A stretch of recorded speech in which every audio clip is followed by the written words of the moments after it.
The first tap of a conductor's wand.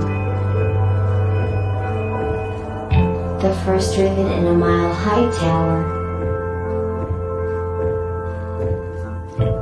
The master link at the genesis of a never-ending chain.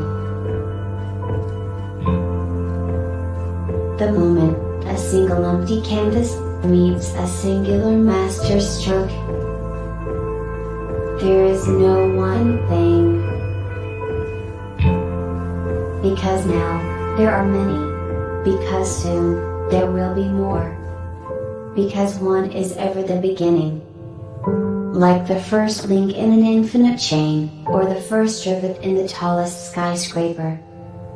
The master stroke is found in the masterpiece. What will you begin?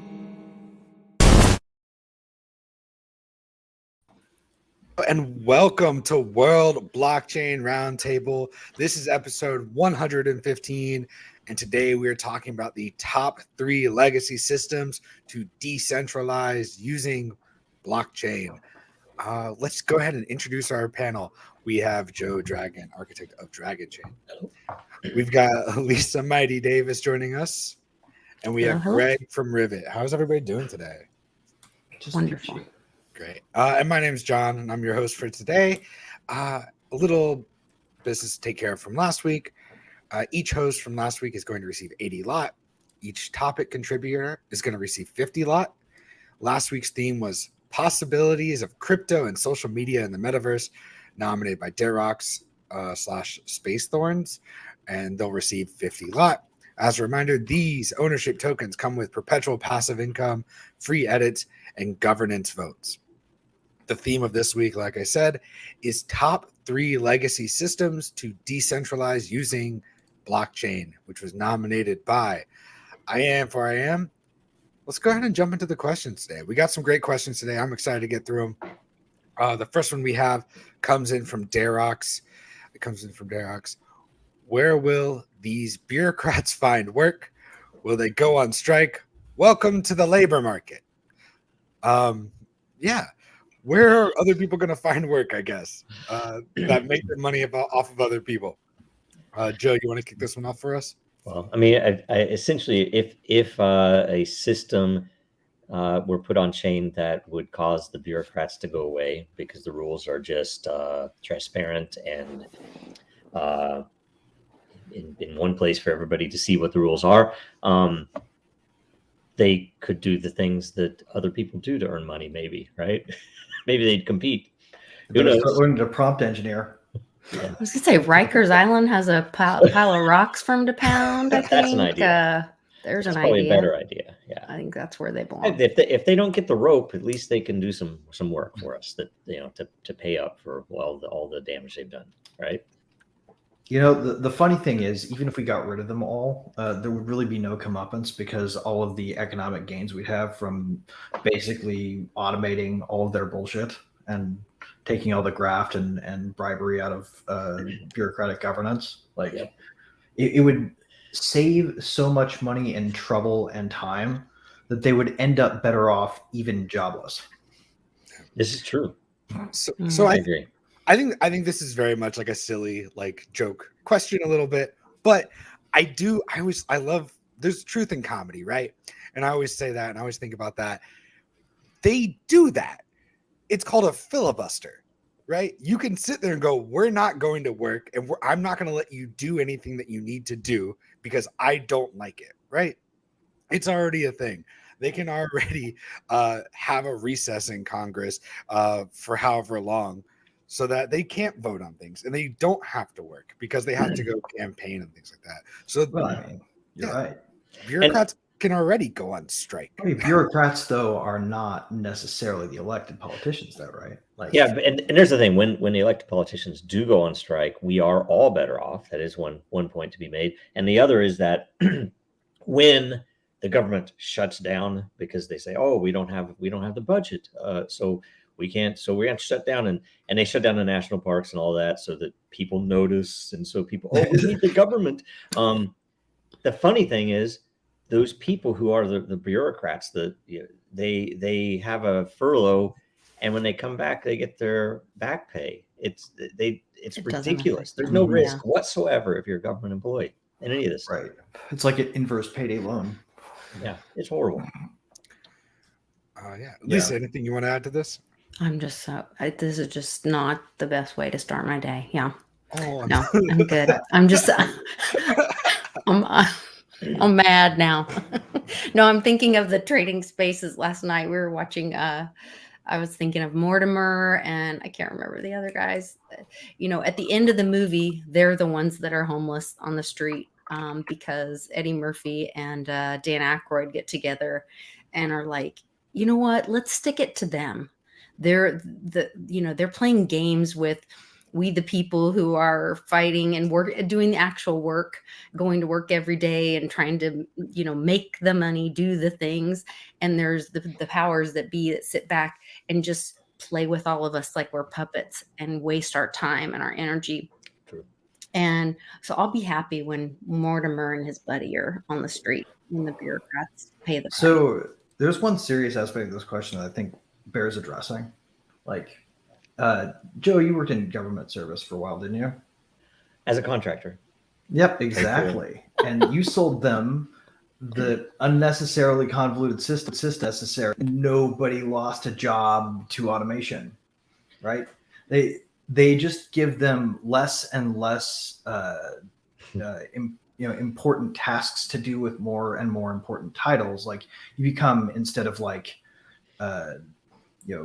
the person who signs off on the official corpus once it's passed and enrolled into law, you become the official person who clicks the button that does that automatically.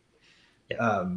But with crypto, we're going to have to be careful that they don't do that again, because the part that we can automate away is the only thing they can lay claim to that allows that to persist, right? It could, Because I could see it you can turning- say, I'm here to click the button because I'm the trustworthy human in the center of this process to make sure that nobody's monkeying around with it. But we can replace that with blockchain automation. So, get good at prompt engineering, or like, I don't know, we can Milton them down to the basement. That'd be one thing we could do with them. Yeah. Well, imagine this, because that's actually, let's say you were just writing a dystopian sci-fi novel, right? And you wanted to be sufficiently detailed. One of the fine points of this would be that all of these things are run in a decentralized manner, transparently.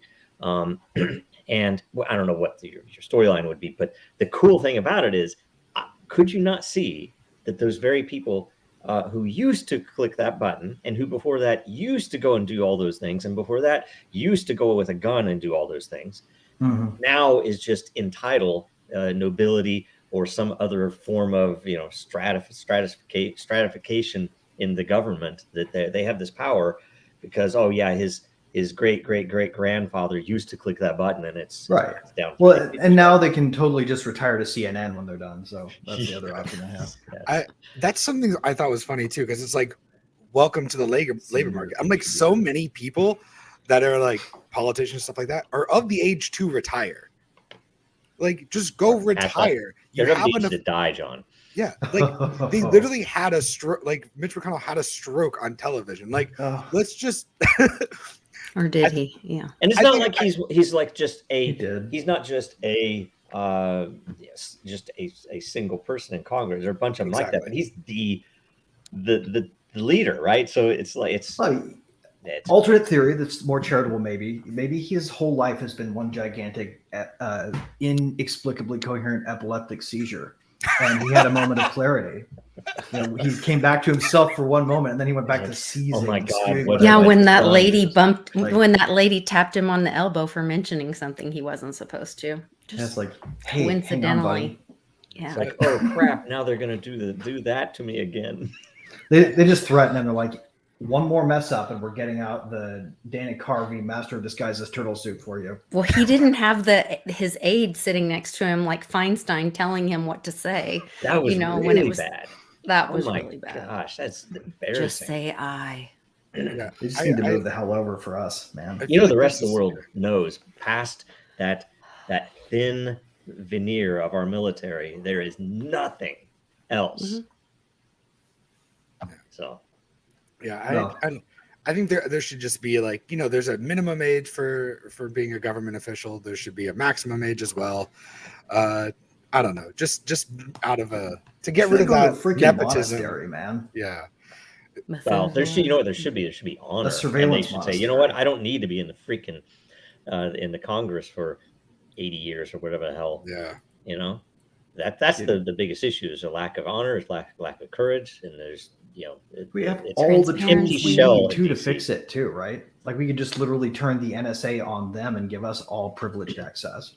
Yeah, instead well, of vice versa. that'd result in a lot of pitchforks and torches But that's where the transparency should be. Yes. Is in those systems not turned on we the people. We are entitled to our privacy. Yep. Yeah, exactly. Accountability is for powerful people, not for people who are their serfs, right? Like individuals. Yeah.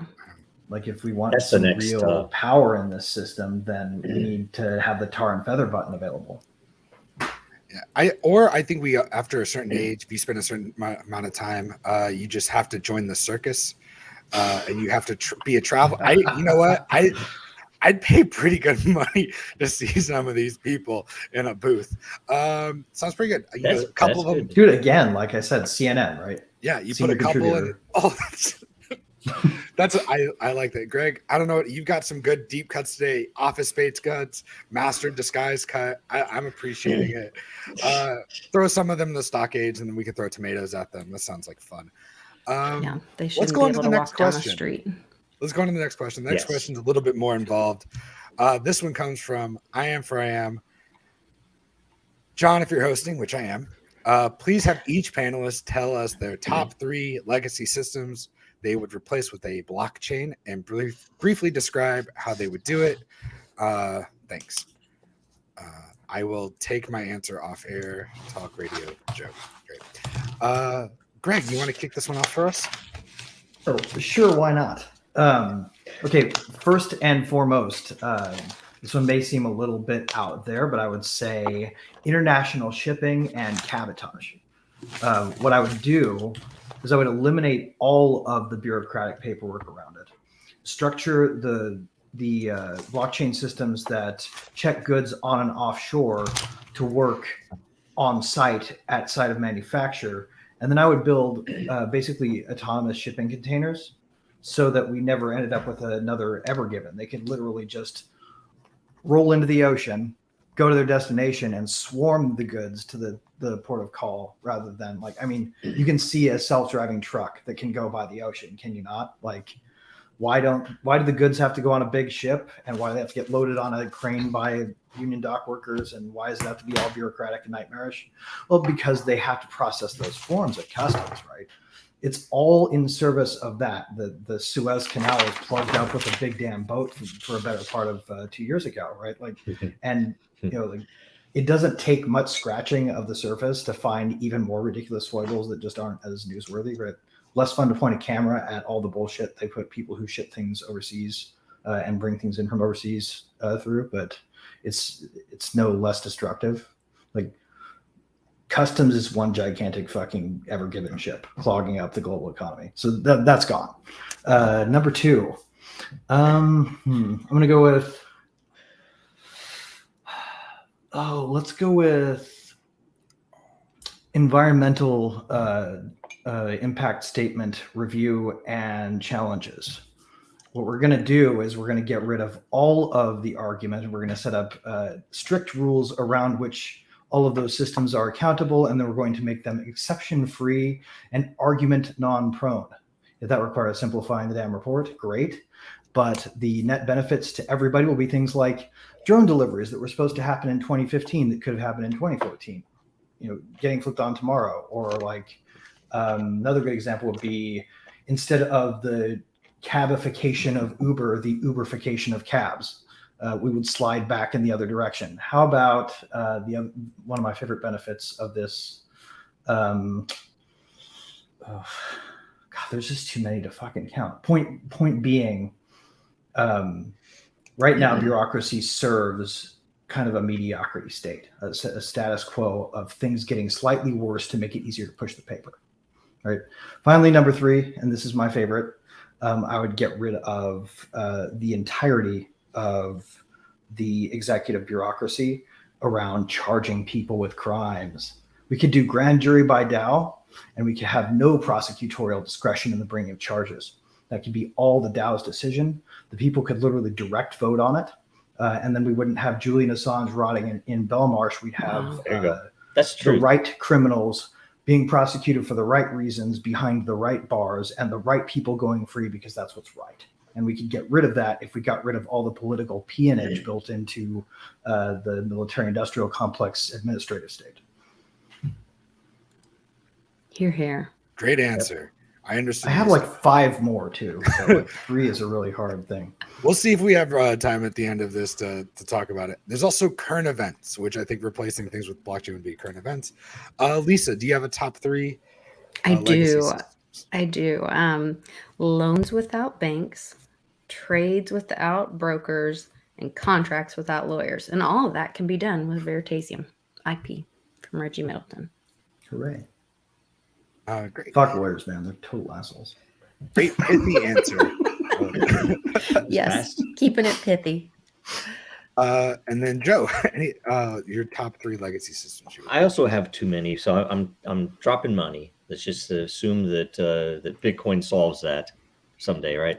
I would say anything historical, and which is any event essentially that could become historical, right? So official communications from any representative, anything that's happening in an official capacity should be on chain.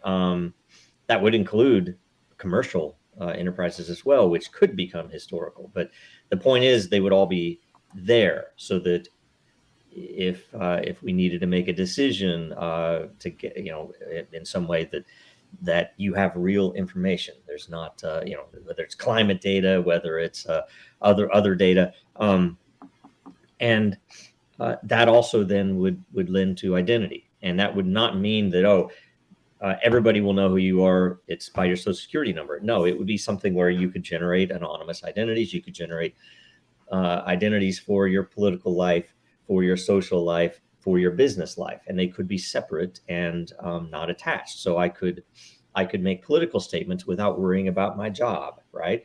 That would be useful in this world, especially.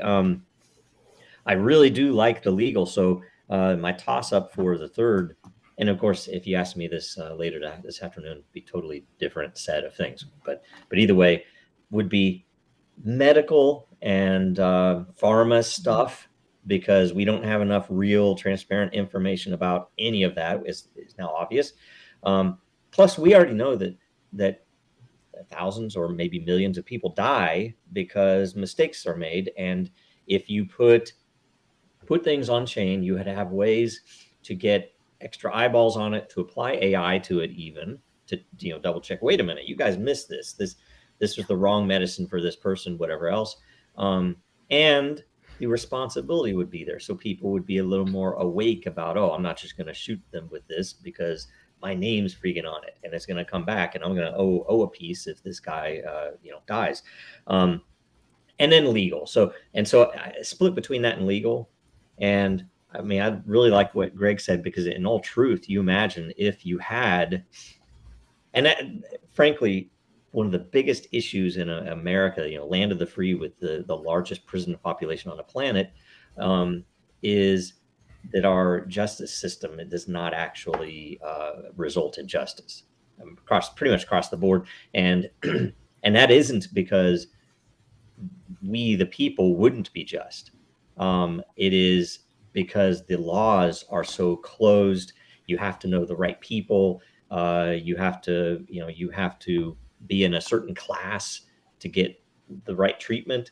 And it's also opaque. It's all, you can talk to a lawyer and it's like, well, yeah, that's the law, but that doesn't mean that's the result, right? That if a judge wants to do something, if a prosecutor wants to do something, that's what matters. The law really doesn't matter, no matter what they try to say, how important. This rule of law, not men, it's total bullshit. It's definitely the rule of men. It's obviously the rule of men. If you talk to any lawyer, they'll tell you that. And if you had it set up as a DAO, regional, local, regional, and national, that actually would be a brilliant way, because you just look at the question with Assange and with Dread Pirate Roberts. Dude.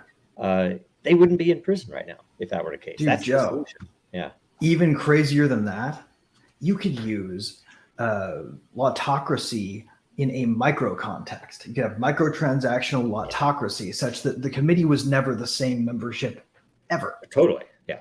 Right? Like there wouldn't be any power fiefdoms because you'd only get one vote before you got cycled out. Yep. Yeah. That's the way. My top three real quick. The first one, I actually really like the league. I had a different one. I was gonna say like exchanging money, but I really like the legal system that everybody's kind of pitching. I thought that's really interesting. I think that's a great way to get rid of like Citizens United and stuff like that. I'm personally just am confused about how that's a thing. The second one I would change would be courting. I think it'd be a lot easier to date people if you were just matched up based on your blockchain history as a way to kind of, figure out how to date each other. I think that'd be great. And the last one I would do is fire. I would get rid of traditional fire and I would replace it with the heat from computers that are running all this stuff. That's a really good one, actually. Well, except the thing, I'm going to throw a wrench in there. Miners are super inefficient unless you're living in the fucking Arctic. Now, here's a question with that new research for the room temperature superconductor. Are they going to still produce legacy systems so that we can heat things with our computers? Because that will be gone if that's anyway, whatever. I'm sure that you can. Oh wait, but you could probably use superconducting capabilities to get really, really good performance out of traditionally low performing refrigerants. Maybe. I don't know. Yeah. Like heat pumps would get supercharged with that. Like they'd actually be usable instead of shitty. I was just going to cook things and wait until my computer explodes and then put a little grill on top of it and then cook my food that way. That's what I was going to do. The George Foreman Bitcoin miner. Exactly. That's me. You got some cuts today, Greg. I like it. You got some real specific references. I'm enjoying it. All right, let's go on to our next question. This comes to us from I Am for I Am as well. If money is at the top of your list in the top 3 legacy system to replace, which I don't think it was like top 3 for anybody, how would you do the initial distribution? Lisa, you want to kick this one off for us? Well, I'm not a fan of the whole money thing. In my mind, I've even in the last few days, we just did a great interview on the Very Dow channel with Reggie and Bill Lang, and Reggie kind of took like the whole money thing into just the transactions and not the asset anymore, because we were just trading. It was more about peer-to-peer exchange, and so it was really the transaction was what was important. So I don't know. I'm not really in the headspace to talk about the value of money right now, because I believe that's changing in our world so much. I think people are going to start seeing that what we used to think of money isn't valuable, and that scarcity will start becoming valuable. I think there'll be a new definition of money. I would give everybody the same video game and make them have to earn money in the video game, which would then replace money in the real world. Yeah. It's basically they would play The Sims, and then the money that they get in The Sims would then come out to the real world. I don't know. I don't see anything wrong with that. I think you should pitch it as a Black Mirror episode. Yeah. If you're good at life in a virtual world, we can trust you to be good at life in the real world. I don't know. I don't see anything wrong with this pitch at all. Joe, you want to kick this one off? You want to go next for us? Sure. Kick it off or go next first. I just say it as funny as it's really hard, right? But I would say there wouldn't be an initial distribution. If I had, it would start out at 0, right? Everybody has nothing, and I don't know what you do with your old money. Maybe it works for a little while. Maybe we printed out of all craziness. But probably I would attach it to behavior, and maybe it would be, you'd have to have some. And I'm assuming this is a nation state. I'm assuming there's some island that decides, hey, we're gonna just start over and do this. I would attach it to behavior, and whether it was for time worked, in certain categories measured and proven on chain, or other activities that would be valuable to, the community and culture. I don't know. I mean, and it probably tie it to a DAO so that people could adjust it over time. It's like, you know what? We started rewarding artists with a 2x, and now we have nothing but artists, and we need some people to do some real things. So we going to adjust it and guess what? You're never going to need bankers, and hopefully you'll never need lawyers, right? And what a amazing society you would have, right? If you didn't have bankers or lawyers. Oh, man. Just the start, man. Or brokers. That's just the start. When you think about all the stuff that we do that's unnecessary, like my only initial distribution would be as follows. I might not farm out to a free market system, which I think maybe would work better. The recovery and reclamation of all of the physical aspects of the banking system under fiat. So like, for example, how many Satoshis do you think all of the bullshit paper that you used to have to fill out to get a loan from a bank would net if we pooled it all and then airdropped it, right? Like how much linen is in all of those bills, how much precious metal is in all those damn coins.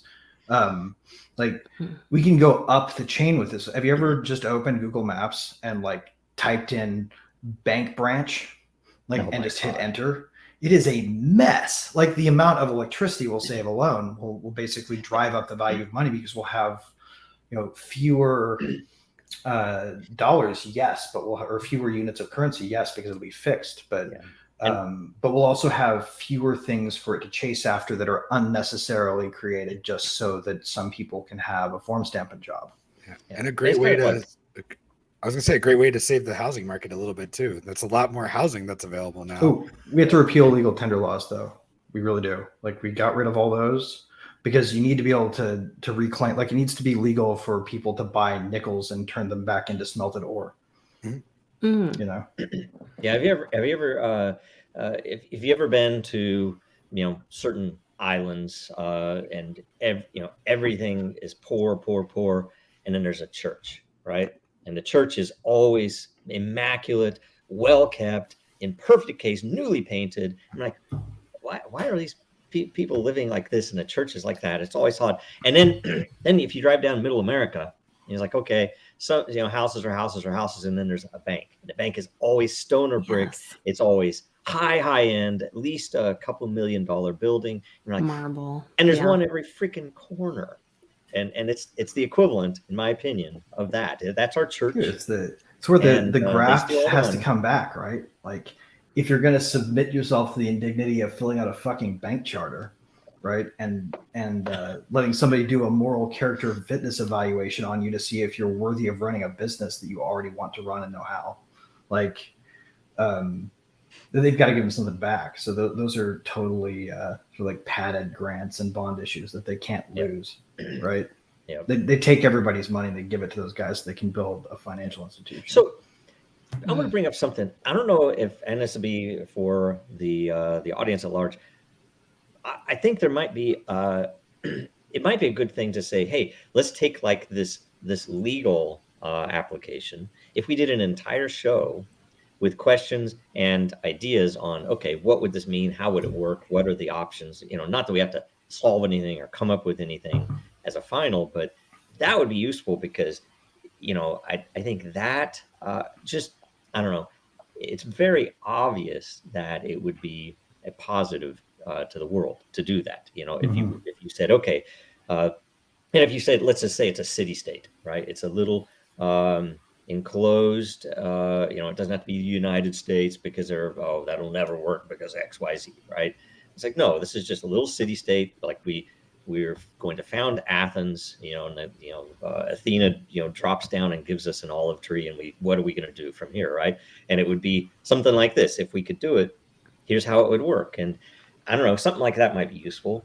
Dude, So you could totally fix it in one shot, though. You just want to hear my genius idea for fixing all this bullshit? You don't fix the money system by messing with money.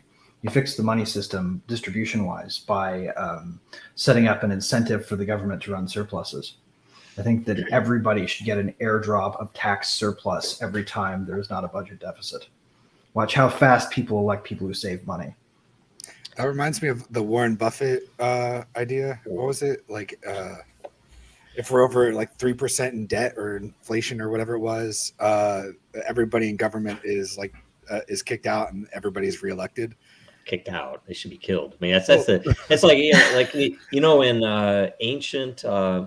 ancient Europe, Rome in particular, an architect had to build when they built an arch, and when they stand under the arch, and if it falls, you die. And on the other side of it, if you fail, if you don't deliver on time, you would pretty much go bankrupt, because you would owe radical penalties on not delivering what you're supposed to have delivered construction-wise. And if you ran government like that, it would work, and you would not get these clowns that we have. And by the way, Greg, I think that would work, except the issue would be how fast, or I don't think you would necessarily see it. You'll make good the enemy great. What would happen really fast is you would realize that the people that aren't really voted in, that none of that is real, right? Well, and Joe, all of this is contingent upon debureaucratizing the entire undergirding infrastructure, right? Yeah. Like, because we already talked about that. Like, everything that I say is cumulative on everything I said before in this episode. Excellent. I'm with you. That same history applies to the gold history back, in Roman times. They started vaulting gold, and the guy realized people weren't coming back for their gold. And so he started rehypothecating the gold. And then the people did come back for it, and they found out that he was writing too many gold notes, and they tore him limb from limb and whatever. And so that's maybe what we need to do again. Yeah, because they're is hold him accountable. They're doing that with Bitcoin now. They're doing that across the board. If you're dealing with a bank or any of those those clowns, that's what's happening. Mm-hmm. And there have been no consequences to date. Mm-hmm. Oh yeah, SBF they want to do the same thing to freaking crypto. SBF. Their idea of regulating crypto is forcing it to play by those rules. Can anybody tell me why SBF is out? Yeah. Honestly, why is what? We can't say why. Honestly, why is SBF out? He's out. He's not even. SBF walked out, and they literally said we are not looking into campaign finance corruption, and he walked out of the courthouse. Part of me is generally okay with people not getting punished for crimes because we are overly heavy-handed already. So, like, anytime someone evades punitive action, we make the world a little less rights restricted. Like, it's good in general for people to be lenient, I think. But at the same time, God, I hate that guy's stupid face, and I just want to punch it. And the corruption that he covered up is all in the Congress. Yeah, all the payoffs. In the West, we're all. That comes to worse, he can at least go hang out in the Ukraine. He's got a pretty friendly regime there, I hear. We are all very how do I say? We expect the justice system to work, and therefore we can personally be what's the word I want to use? I mean, we can be we can forgive him, whatever. But the problem is the justice system doesn't work, so he's not going to see any official. It's likely, and that's some of the reason why some of the brutal stuff that happens in other countries is probably warranted. The spam guys that get actually killed. I mean, that's what happens. But I don't know. Over here, it's just odd. Why is he out? I mean, it's because of who he knows and who he is. And dude, we should switcheroo him with Assange. Where the dollars just send it to Belmarsh. Like, he can hang out there, like, with no charges. That's and cool. If you want to hear us talk about SBF and anything else, FTX, any other 3-letter programs that you want us to talk about, check us out after this when we're going to talk current events. I'd love to put I am for Am's pitch that I think is really interesting. He's been working on a cash-based concept system. A cash-based defined that the dollar would shrink in quantity using transaction tax. This way, the money surplus shrinks. So it's kind of the idea, right? Every time you have a transaction, you're going to burn some of the money until the value is a little bit better. What do we think about that? What do we think about I am for Am's idea? I like it. I would want something that is tuned the other way also, so that it can capture economic growth. You know, when you have new people coming in, you don't want necessarily less money. What you want is not to have a unilateral inflation that is driven by something that's hidden, which is what it is today. It's by war and or whoever owns the Fed. Guess who that is? And that they want more money for to pay off old debt, all the rest of that stuff. So I would say it should be more organic. Gold supply increases year to year, not very much. It's controlled. The reason Bitcoin is one of the reasons it's so brilliant is that it's a measurable, deterministic growth, which is a beautiful thing, because unlike precious metals, you could actually predict how much will be there next year, right? That's amazing. Well, I mean, until I get into space and haul us back a gold asteroid, but. Well, no, I'm talking with Bitcoin. That's what I'm saying. No, with Bitcoin. Bitcoin is with commodities you can't. Programmed. Bitcoin, right. And it's same with Spanish galleons is the other one. I mean, it happened in Europe. The gold prices crashed because the Spanish galleons came back. You can never predict that stuff. With Bitcoin, you can.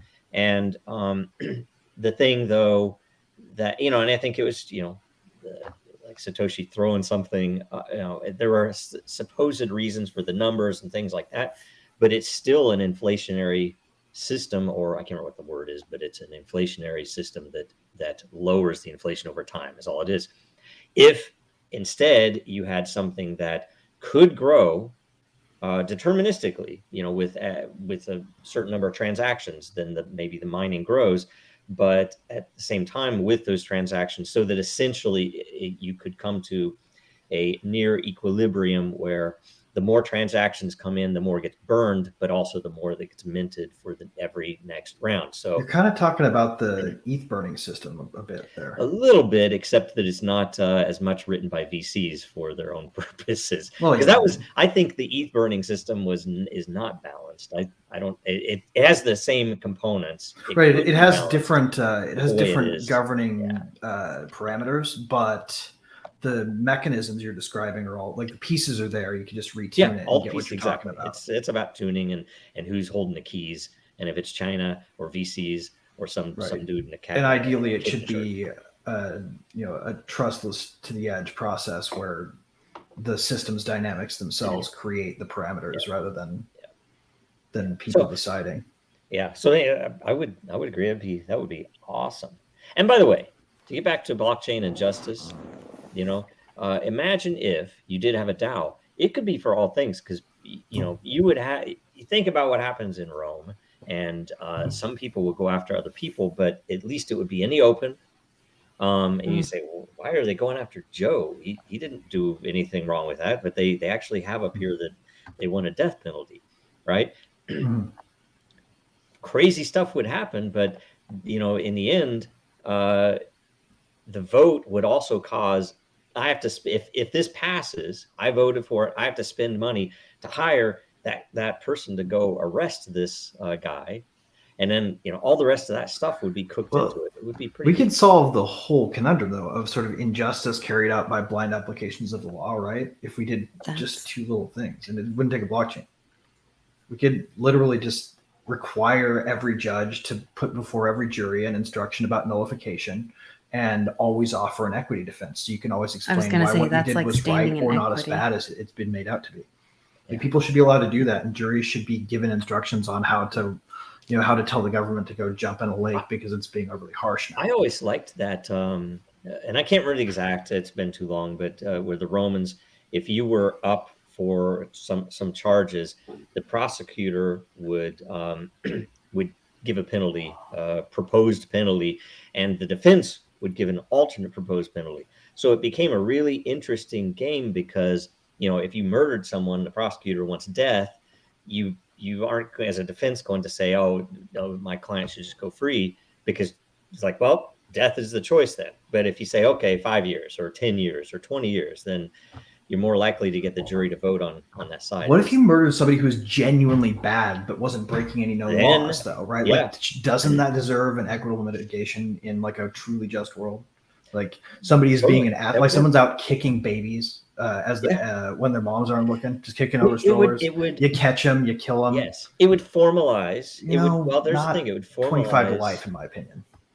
I agree. It formalize justice that has to happen in the moment. Where, hey, if you do the right thing, and again, it would be less arbitrary. Like, say, right now, there was a thing on Twitter about the guy who killed his son's abductor, right, in the airport back in the 70s or 80s, right? You guys remember that video? That dude's a hero, right?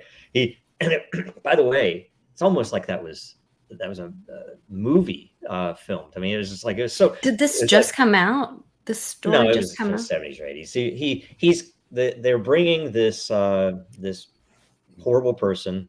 I don't even know what words to use. Back in the airport, and the camera is on him, and it pans over, and right in line with the camera is a dude on the payphone. It's payphones back then. He turns around, shoots him right in the head. It's over. Wow. Justice done. He did not go to prison for He it. didn't trust He went to trial. Yeah. Of course not. How could you trust that? I would do the same thing. I would do Yeah. it sooner than that. I understand. But I would probably do it more than that too. But either way, stuff like that. And he did not go to prison. And that's the point. The jury system, in my opinion, did work in that case. And this would just be more transparent way that people say, sure, damn right, that person, did this, and okay, right? If it wasn't admitted, maybe, like, let's say, oh no, that we don't know that guy did it, right? And so we have to go through trial, in which case, okay, you're going to go to prison because you jumped the gun. Anyway, I don't know.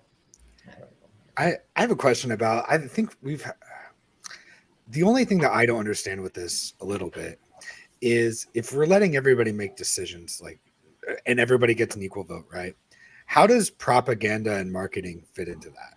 Because that's what scares the shit out of me. Is like, if I can just get one person to convince a lot of people of one thing, it doesn't matter if it's on chain. If people I think propaganda is oversold, honestly.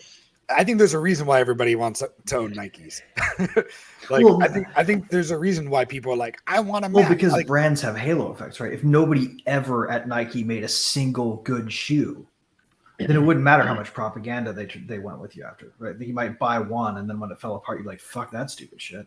Next time it comes on the air, you'll know they're lying, right?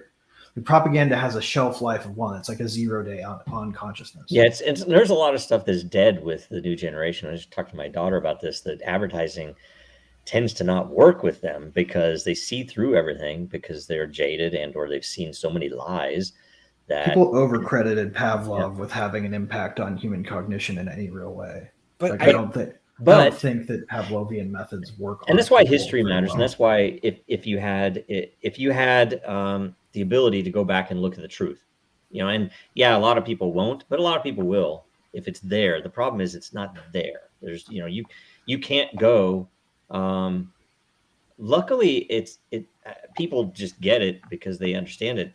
Slave labor of Nike, slave labor of Apple, right? Everybody knows it happens. Everybody knows that those poor Chinese people. The dirty secret is they just don't give a fuck. Try to jump out the window. Did work at a period in time. Rice paddies with no factory jobs. Honestly, that's actually don't you think it did work at a period in time when we only had TV, newsprint, radio, but now the internet, and people have more access to more information, so it doesn't work? Have you guys ever heard of the concept? More information?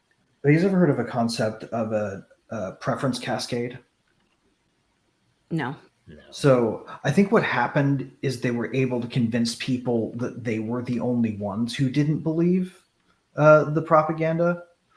In the case of like coercive propaganda from governments, like you just sort of walk around, like everybody, as it turns out, recognized that, trying to wear a cloth over your mouth to try to stop a thing that's microns thick is sort of the same thing as trying to block a barrage of pea gravel with a chain link fence. It just doesn't do anything. Right? Everybody sort of knew that intuitively. We just sort of looked around going, am I the only one who thinks this is illogical? Should I say something? But then one person speaks up and you hear like your neighbor says something shitty about something stupid on the way to the garbage. And you're like, hey, wait, that guy. And then the third one happens. And then all of a sudden, whew, opinions flip real fast. That's why we went from like, clapping for the NHS every night at 5 to trying to lynch the politicians who so callously abuse statistics to get what they wanted out of an emergency. Is that similar to the bit where it's I can't remember what precisely, but I think it's if 10% of a population holds a belief soundly that in time it will always convert the rest. Preference cascade. It's a domino effect of truth, but truth that's already known. 11%. It's 11%. Why is it 11%? I am where I am. Why is it 11%? It's that 1% difference between 10 and 11. That's what it is. It's that 1%. You mentioned something about like a younger generation not being as subject to propaganda and marketing and things like that. And I was like, I feel like it just comes in a different form now. Like there's literally jobs of being an influencer. You know what I mean? Well, yeah, but like, aren't mostly influencers that are successful out there telling you about something that's cool that you would actually want? They're like the ones that are still around, whose names you know.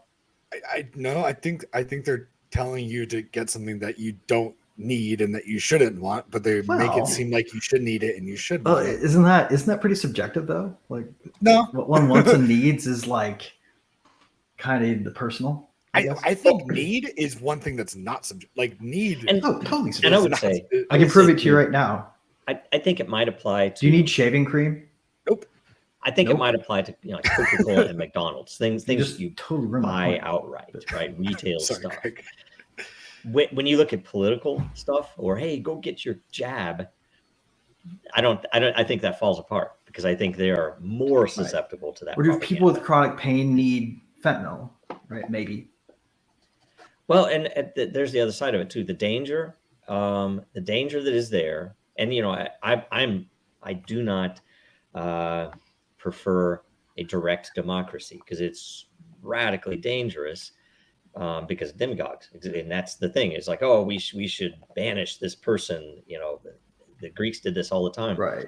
A hero. Direct democracy, if it's only proactive, right? Right. A non-punitive, non-aggressor state so would be the only direct democracy state that would be. And that's the thing. You could, and we could delve into this further on that other show, right? But you could split it into multiple votes. You could have a direct democracy vote, which could be arranged in time prior to the others, or something. You could make them cascade, where it has to be filtered through something that would be more of a behavior-based vote, people who pay more taxes or people who have participated longer, and maybe even people who have over time, and I don't know how you measure this, but it's doable. What if we literally voted people out instead of voting people in? Reputation for having made the right decision in time. So afterwards, you can go back, you know what, that was a dumb decision we all made, but Joe was right. So Joe would have more vote in that category, and that would be how you would kind of put a second set of eyeballs on it that are, kind of what you would have with a House of Reps and a Senate. The intended, it's not what's there, but what was intended is, more direct representation of people versus where like they can't invent a bureaucracy because they run out of hours in the day. That's actually the practical limit of the size of government. Yeah. I think this is great. I think we give everybody that says that their mom is the best mom a blue check mark, and that's the filter. Yeah, I just want to make it so that everybody has the power to vote on impeachments at any time. Oh yeah, and we use appointments just like randomly. So we use litocracy to pick political appointees, and our direct democracy is voting people out. Oh, holy crap! You know what you could do? You could put imagine this. Scarcity of some type. It could be monetary, it could be whatever. But if you had scarcity and you said, I'm going to put blind, let's say, I'm going to put 75% of my vote on this candidate for this office, and 25 split up among these. Whoever wins, and you have that portion, which is now of some value in, and I don't know if it's for a candidate or something, but we had this system designed for projects like this, where you would invest. Oh, cool. In Yeah, that's right. You showed me that thing once, man. That was awesome. When you come back, essentially over time, if they aren't delivering, it vests out. So essentially, okay, your money is released to them over time, which is the safeguard, kind of like if you had a what's the one of the systems where it's a startup project and you're, Kickstarter or one of those things that essentially over time, if you said these guys aren't delivering, that everybody could vote, which would kind of be a confidence vote or whatever. But if the vote, if they lost enough confidence, all of a sudden the gates open up. I can pull my money out, so I can say, yeah. If everybody else kind of agrees these guys aren't delivering, then I can at least get back the 3/4 of what I. We should decentralize the fucking presidency. That's what we should do. The final executive sign off on any law that gets passed by any representative body should just be a giant national DAO vote. Yes, and the bread button, national DAO vote. Yeah, we just literally we get the executive's pen instead of some guy that we elect. We just what's take the target? What's the target? Okay, this is like everybody voted for this city as a target. It's like I could go make for it a that super majority, so most shit's a DC. veto. Wait, what are the bets? If you put that system in place, what are the bets that DC wouldn't be the city that you would nuke? Because I think it would be. No, there are a lot of mosquitoes there. I hear it's a swamp. Literally, I mean, right? Mm-hmm. Yeah. I'm also fine with getting rid of Florida, but that's okay. I'd get my family out first, I think. But yeah, I don't know. Miami for the architecture loan is we're saving. Sounds good. Also, by the way, Joe, I heard it was 8% and 11%. So 10%, it's like a safe middle ground. So I feel like you still get the points for knowing that. And by the way, I think we're there on a lot of these issues. I think there's some a lot of N% between lower single digits and lower double digits, right? Yeah, I think it's higher than a lot of people think too. So also we may need to check by issue, honestly. We may need to check and see if Joe is actually a Chat GPT, because apparently Chat GPT says it's 10%. So good job there. We need to just double check that you're actually a person. We'll do that later off screen. We can argue with it later. It's bad at math, if you remember too. So yeah, Chat GPT is really bad at math. That's the one thing that's constant is math. Yes. That's one thing that's not subjective. It can program a very effective calculator, but it can't put numbers into it. Yes. I don't understand that. That's so confusing. So funny. I was also thinking of, we'd had kind of part of this discussion one time before, and Distant had some great contribution where he was talking about if, as we wanted to recreate a system with a DAO kind of thing, different contributions could be well, if I wanted to help homeschool, but somebody else wanted to push the snow or whatever, that we could be compensated or contribute kind of almost through a bartering. And maybe that would be part of the, I don't know, monetary or, whatever that system is that we all decide on. Maybe it's not an airdrop, but that those transactions that we bring value to the community or to the nation state or city state. Dragon City or whatever. And rounding up the worst bad guys would be pretty easy to get a low bidder on, right? So you'd have to, if that's super interesting thing, and and it could be offset too. It's I am let's say an older person, they have a lot of money, but they can't go out and shovel snow. They can pay taxes, or they can pay, or they can contribute some other way, right? That's the coolest thing about crypto is it lowers the transaction costs. So you can have with computers, we already had the ability to go we're going to have 30,000 different kinds of money, one for each specific purpose, and it's going to organize itself, right? Yes. You can program that already. Now Yes. you can have that trustworthy, right? So you don't have to go back and audit the books. You don't have to hire a separate army of accountants for each individual scalable unit of currency that in a different denomination, right? So you can have like everything from freaking toothbrush token to to I guess cluster bomb token if you're Biden or whatever. Yep, and that's you're totally correct. The tech is there. The There's so Costco many way. varieties of the tech that are there. The problem is We can just follow frankly, Hayek, right? Decentralization of money. We can let everybody try their idea, and the one that comes out winner will be the best. Yes, that's what I was hoping for when the big block wars happened.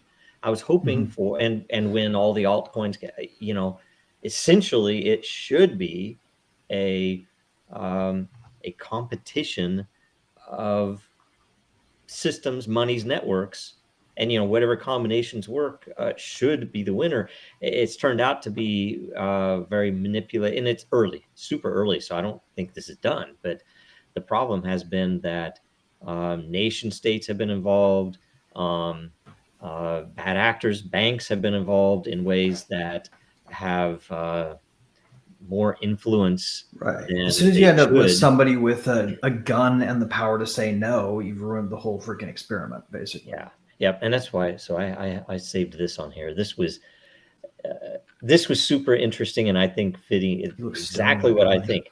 Courage is the thing that's needed in the world. That there's not enough courage. If there was enough courage, we have all the brains, we have all the talent, we have all the systems, we have all the tech now, but no one has the courage. And I think, frankly, the funniest thing, in my opinion, is that most of the people with the courage are extremely suppressed in communications. That you do not see their opinions unless you seek them out. Unless you go to 4chan poll or look at certain tags on Twitter, you're not going to see these people talking, because even the Twitter algorithms are still suppressing them. Oh, This yeah, is why ban propaganda is cool in one respect and one respect only. Propaganda of the deed. I love publicity stunts. They're really fun. That's true. We should have more people jumping off of buildings to get their ideas heard. Not like without a parachute. Wow. Gotcha. Yeah. Like I'm talking like wingsuiting off the Empire State Building. I mean, there's like the nice shot guy, right? I mean, that is a method. It's crazy, but anyway. The nice shot guy. What does that mean? I don't know. What's his name? He was I think he was an administrator in some little town in Ohio or something, right? And they framed him for something, and he could not get the word out. The press wouldn't listen to him. Nobody would listen to him, and they were going to put him in prison. So he called a press conference and pulled a gun out of a bag and shot himself on live TV in that. Oh yeah, and he was like the modern there's day a song about it and everything else. Each other on fire. It came out. That was the only. That's the shit of the system right now. That everything is so controlled and closed, and evil people hold the reins. That occasionally something like that, or what's his name with the what was the plow, the guy who armored the killdozer guy, stuff like that is, those are the modern heroes. Decentralized law enforcement, like literally just like I'm all for it. That's part of the whole blockchain administration of broad grand scale mass vigilantism. Well, that's what Sean talks about. People for we used to have, though. Yeah, we used to have private eyes, and so they were able to do things and get things done, have information, and then it all went to big government, and that's where when we keep throwing things to big government, asking big government to solve it, and then we're mad that they control everything. You look at the very beginning. Right at the beginning of the FBI, it was corrupt. Right at the freaking beginning. So I'm worried that we'll ever get this part of anything resolved totally, for one reason alone. Like, I think the only way to really do it is to dispense with the notion that justice or accountability involves punitive measure, right? Like, imagine a society structured entirely on incentives to do the right thing. With barriers in Positive place to make doing the reinforcement. wrong thing extra hard instead of barriers in place to scare you away from doing the wrong thing. Yeah, that'd be amazing. Like it shouldn't be men's with guns. It should be the turnstile ceilings over And the New York subway, right? Like yeah, Reward my people ex-husband stop for jumping paying it on time. after they put those in. Yep. Because you'd look stupid if you crawled through it. I don't know. I have people still jump everything in New York City subways. They'll find a way to get through. So, and if you want to hear us talk about more ways to make the world better and current events that are currently going on in the events of the world right now, and anything else, stick around after the show. But that's been it for World Blockchain Roundtable, episode 115.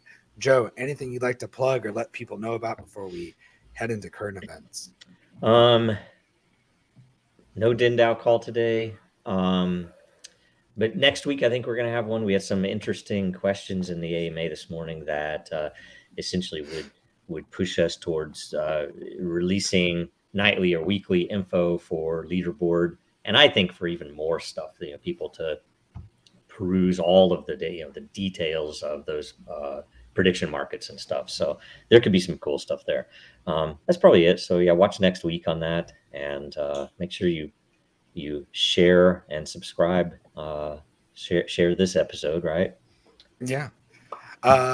Greg, anything you'd like to plug or let people know about? Yeah. A little later today, I'm literally going to go into the World Blockchain Roundtable lair. I'm going to make a post, and it's going to contain a link to Ethermail, which is a super cool thing that's actually live now. I set mine up last night. And yes, if you click on my link, you'll be setting me up to get a fatter airdrop when they finally airdrop their token. But you'll get one too of equal size. And the email that you get through this service is not just free of encryption, or free of encryption backdoors rather. It's got really strong encryption, but it actually has this really neat spam avoidance system where you get to set a toll for someone to send you a marketing message, and you get paid for reading it. I feel like I've heard this before, but yeah. Yeah. So so many other cool things about it. I'm really pleased with it. I'm going to probably switch to it as soon as I figure out how to set it up on iOS. But yeah, that's one thing. Like, guys, if you're listening from Ethermail, totally fix your IMAP settings instructions because I cannot get it to sign in. But setting that aside, it's pretty freaking sweet for version alpha. So go Give check me a it link. out. Yeah, I'll put it up. Sounds great. Lisa, anything you'd like to plug or let people know about? Yeah. So once again, we had an amazing interview with Reggie Middleton and Bill Lang. He was the co-creator of Uphold, and also was part of Bearing Asset. So check that out on the VeryDAO channel, YouTube channel. I'll be posting that interview in the Mighty Lair, and I'm going to be speaking at the Silver Symposium. They are merging the silver world, or precious metals, and cryptocurrency. So they've got a bunch of people that are going to be there. So in Vegas at Caesar's Palace, September 29th through October 1st, you get your ticket and you get 10% off and a silver coin if you use my link. So go to the Mighty Lair and check both those things out on Den Social. Sounds great. All right. Well, thank you so much for joining us today. Stick around for current events after. Next week's theme is XRP versus SEC. Leave a blockchain related question or a question on the topic, and we will get to it next week. Don't forget to share this episode. The more you share, the more our host and topic contributors will get. Like, comment, subscribe. Go click on Greg's link and get yourself a new email address. I'm excited. I need a new email address, so I'm going to go for it. Thank you so much, and have a good day. See you next week. While nuclear weapons states can exert unlimited violence over even millions of individuals, strong cryptography means that a state, even by exercising unlimited violence, cannot violate the intent of individuals to keep secrets from them. Cryptography is the ultimate form of non-violent direct action.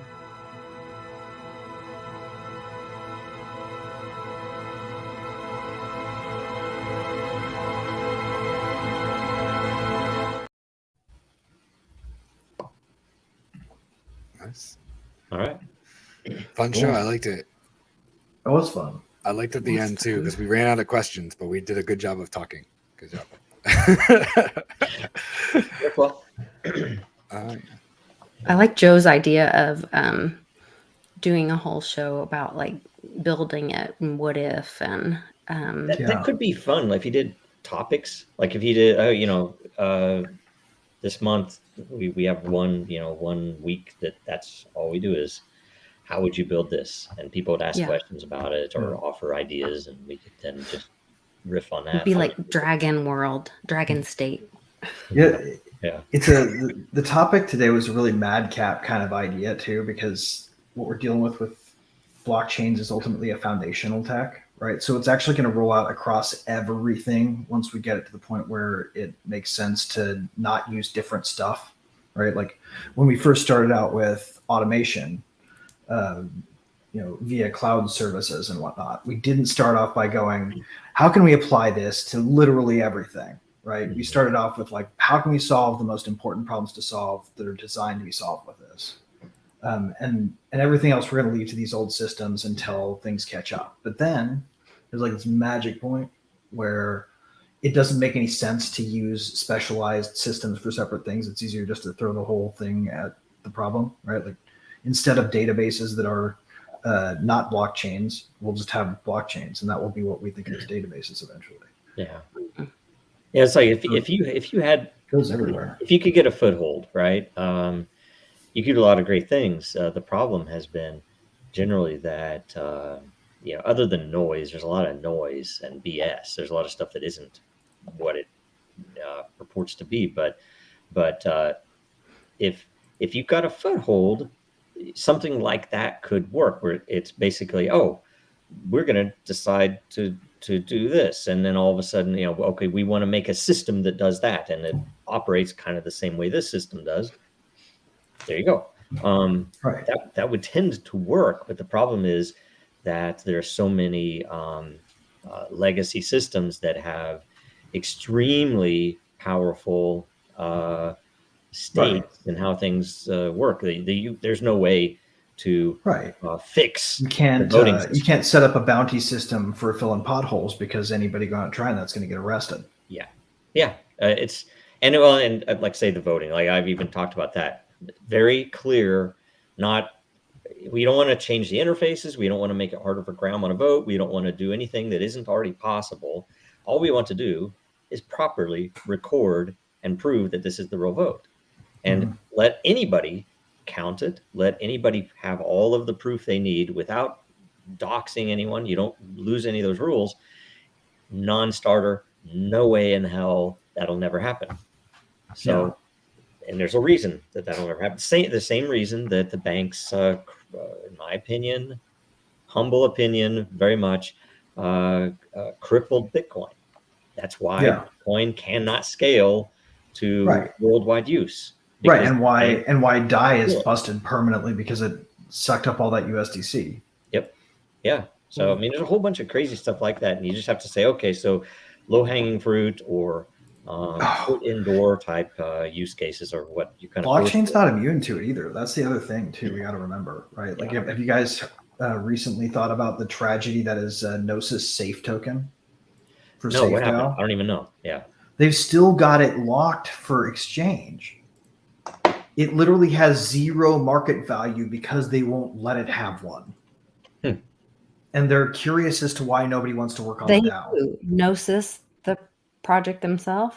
Yeah, the DAO in charge of Gnosis Safe has literally a milestone map that it's putting in front of unlocking for exchange that won't get done because nobody cares about the token because they can't do anything with it.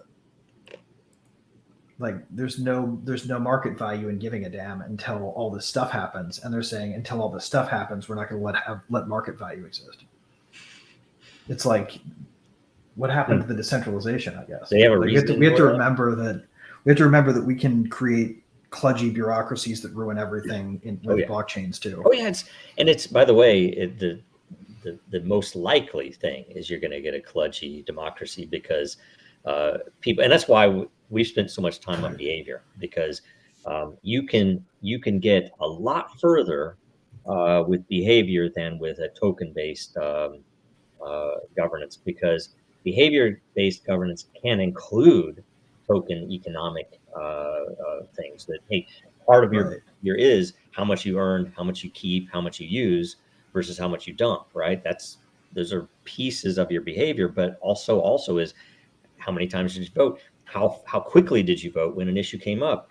How much did you contribute? How much did you do of the other things? How much did you build to integrate further into the system? Well, and you guys remember early on in sort of like the crypto glory days when people were like, no way we're doing anything like employment. No way we're doing entitled benefits or anything like this. It's all going to be bounties. Everybody submit a crack at solving this problem. If we use yours, you get paid. I feel like there's something missing in sort of the giving up on that model. Oh, I agree. That's a huge, powerful thing, right? Dude, I submitted so many graphic design projects just because I was bored and I like had an art thing open. You know, I was like, yeah, shit, I know a bounty. Whatever. You don't really care that much. And somebody who cared more got it besides, and I didn't in most cases, but yeah. But it's a freeing way to work in a way. Mm-hmm. Yep. Especially if it's a transparent decision, like if it was a DAO-based decision, people voted on which design. That's a little more direct. If it's a project, then it's like, oh, yeah, this entry is not as good, but that is my nephew, right? That type of thing, which happens in the real world too. So how here's a fun current event. How high would WorldCoin have to go on coin market cap before you were willing to sell Sam Altman your retinas? Yeah, I don't know. Like how high would it have to go for you to fly to one of the locations in the United States right now? If the SEC just told Coinbase to delist everything except Bitcoin, did that include WorldCoin? I'm sure, but nobody pays attention to Gensler anymore, do they? I don't know. I hope they don't pay attention to him. That would be kind of lame. Just the whole. Well, it's very odd that alone, by the way, because when that came out, Coinbase, said that the SEC said, oh, that's not our official position. That's just of a person. So essentially, when you're dealing with someone with near to unlimited funds investigating you, they're going to tell you certain things that you have no way to know if they are actually official or not. They're going to tell you, hey, if you guys did X or Y, then maybe, and you can look at our documents, you can see what they've told us that turned out to not be true, things like that, right? And so when are you supposed to take something as a statement or guidance and not? You're not supposed to. Yeah, that's the point. It is intentional confusion and or opaqueness, misleading. It's sort of like for power. And who has the power? It is whoever's paying them. It's the banks and the lobbyists that are in the VCs and the banks and whoever knows who else that is in there pushing the buttons and saying, you need to go after these people. And, you guys remember that scene from the beginning of Dark Knight? It's kind of like that, where they go, man, you have a better chance of winning Powerball than running into that guy. Really, the way that the blockchain industry has survived in this country is because people just know instinctively that there are only so many people working at SEC, right? So they roll the dice on can I make enough money before I get caught so that I can pay lawyers instead of jailers? Yeah. Especially when the pattern has been that they go after the projects that have been trying to build something real and leave alone the scams until they are pressed. Right.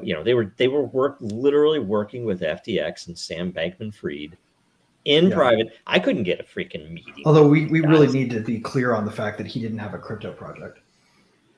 Well, yes, but that's the point. It is in this industry. They've defined that. He had an exchange, right? Right. I'm still not giving him that narrative point. Oh, I wouldn't either. But the point is, they'll cooperate with him, who is literally scamming people and is absolutely violating laws, obviously, and he'll get off the hook, no less. Yeah.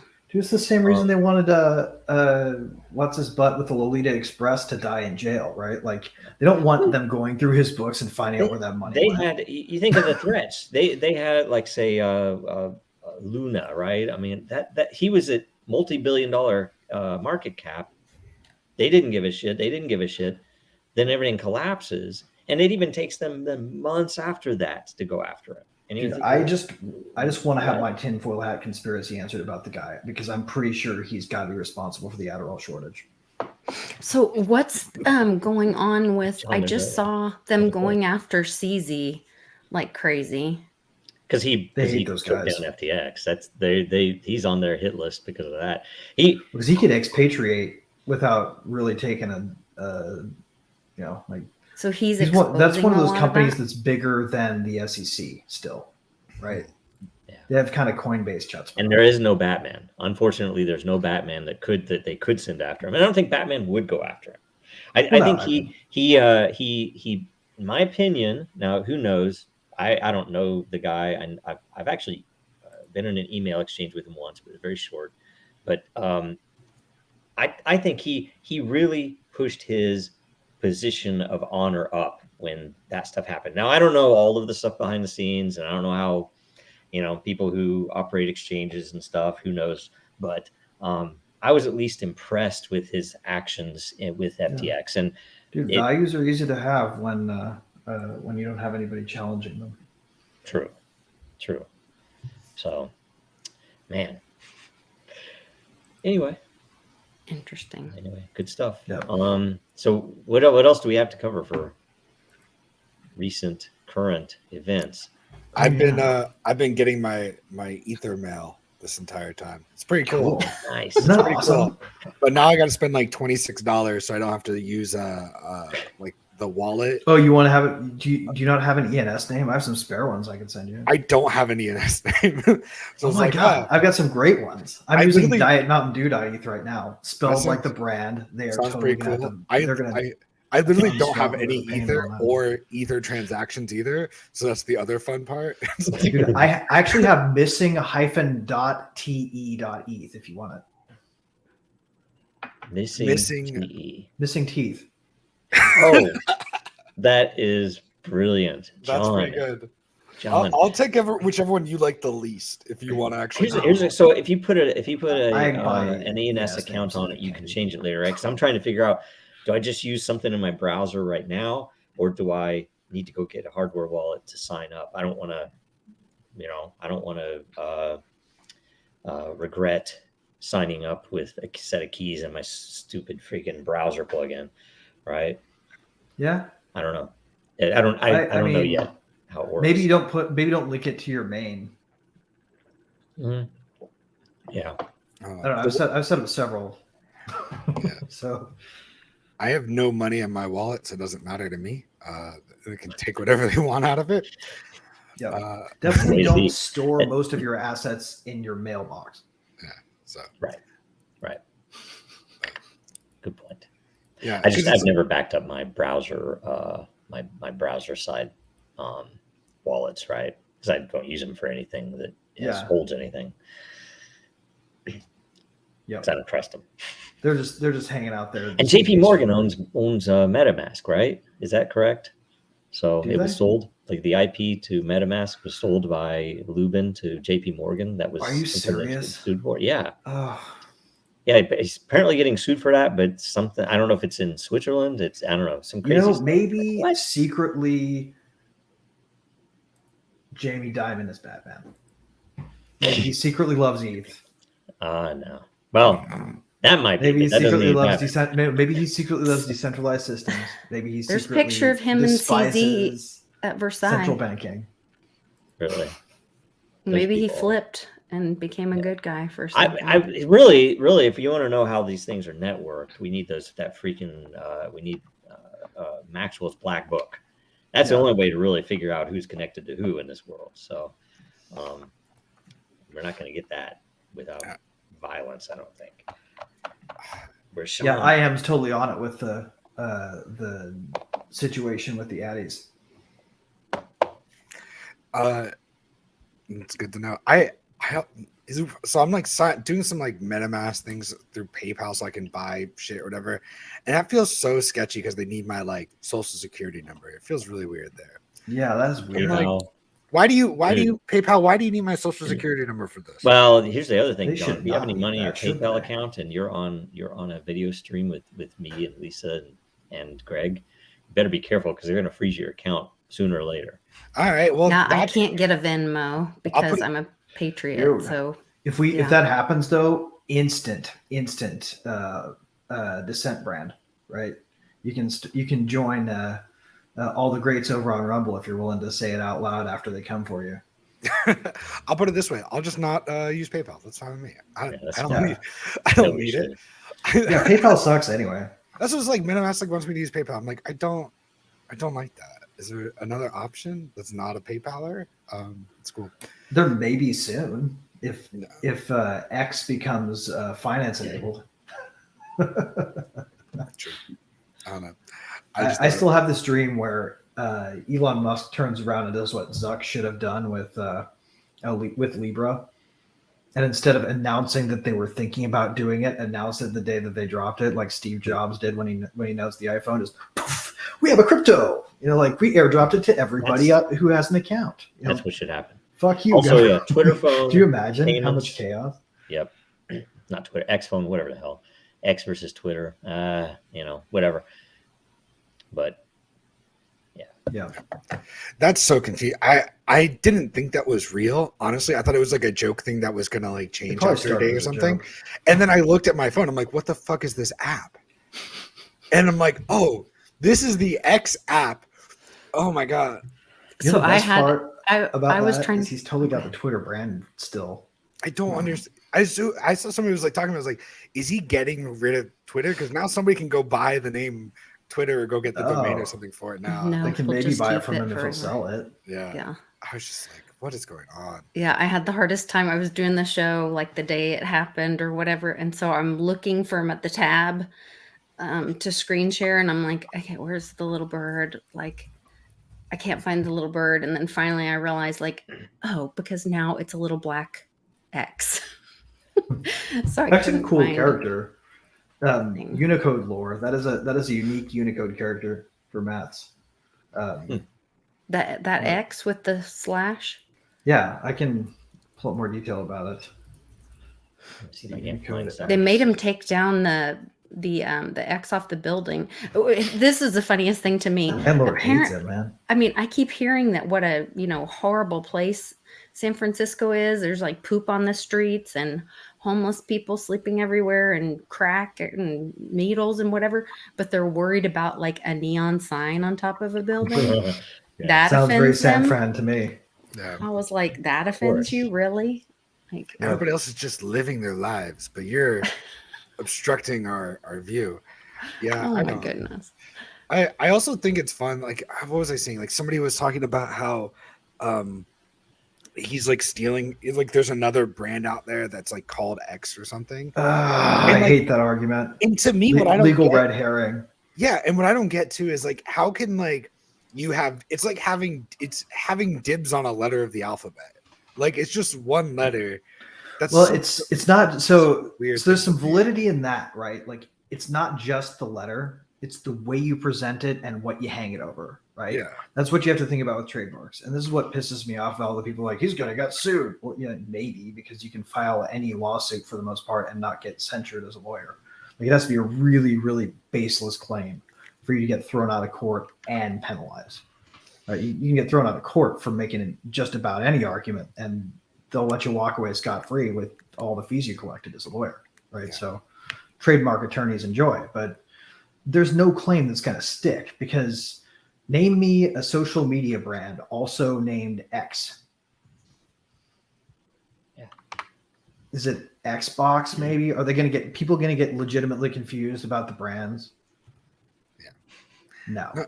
I think it was the argument that like if he transitions X into Anything is a like trademark dilution claim against into something else too, if it's like X and then it's also like X, the financial company. There's a financial company that's Yeah. called X, then it's like, oh, he's now infringing his social media brand is now a social media and finance company. At one See, point, it's at kind one of point, brilliant because he called it the Everything app already. So now Yeah. there's absolutely no direction that it could reasonably expand in by anticipation of the name, right? yeah, Nobody else's X is going to try to do literally everything. I don't know. It's also like, you ever see those things where people like name something after themselves, and then it's like, no, you can't. I already have it named. I'm already using that name. Like, it's literally Yeah. my name. Deep, You dirty can't- secret of trademarks and copyrights and all those things, guys. Just everybody who's listening right now, Jim, you can do it.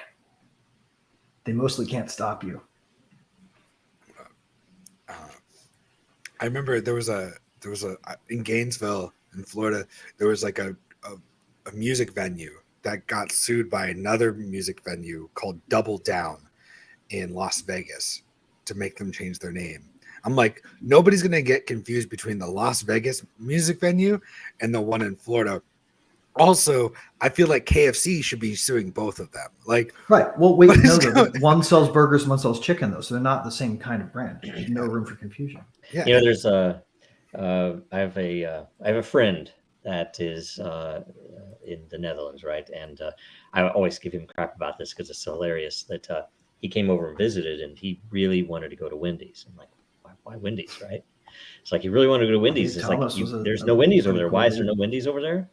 Because there's some dude in the Netherlands that had a burger stand that was called Wendy's, and he went to court and he owns the trademark, and so Wendy's cannot operate in the EU. And I always thought, it's like, why don't they just call themselves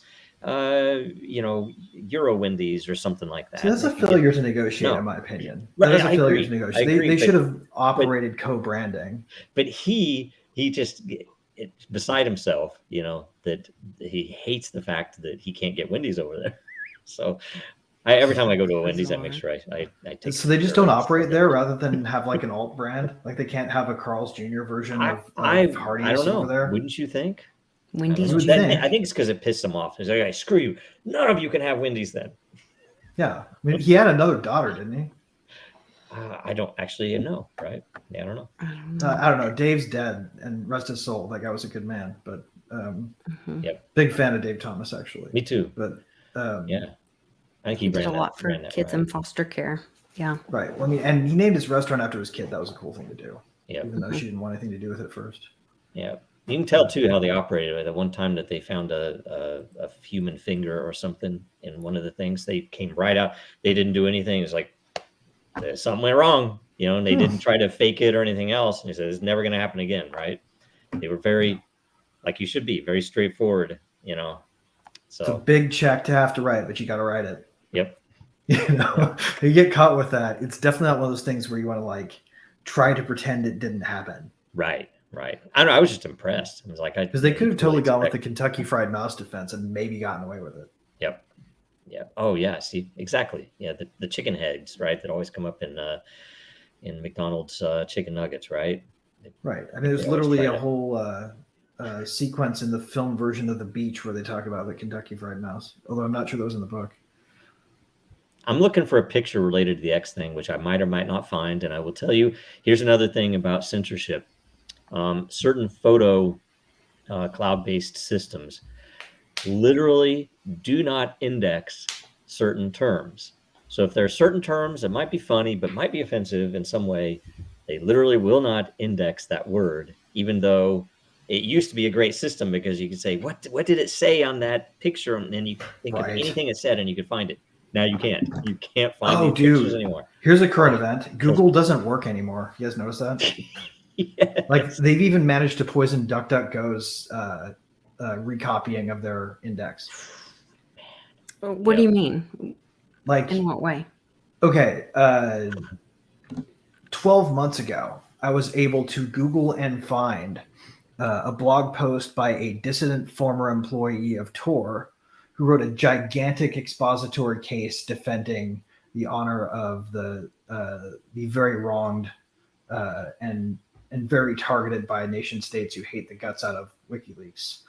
Okay. Jacob Applebaum, Yes. who was totally just subject to a gigantic smear attack, and this woman on her blog broke it all down in extreme detail. Like no stone unturned, beautiful analysis. And something along the lines, the title was like the defenestration of IO error, because that was his online name. And try Googling it. That baby's gone. Actually, try to find any scandal from more than a year ago. Oh, it's all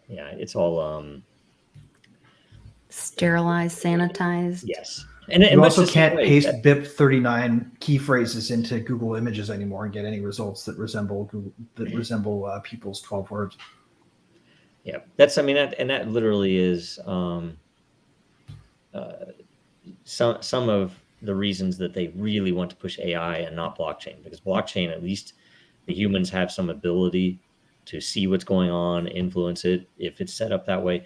With AI, you can behind the scenes tune it, just like you could a politician, and it'll give you an answer and it seems right, just like Google, but So this is why we need the final solution. No, that's probably the wrong way to put it. A great solution for this problem that's pretty permanent would be to have a blockchain indexed AI training, where you have a guaranteed censorship resistant untampered model that's verified by a blockchain that you can query.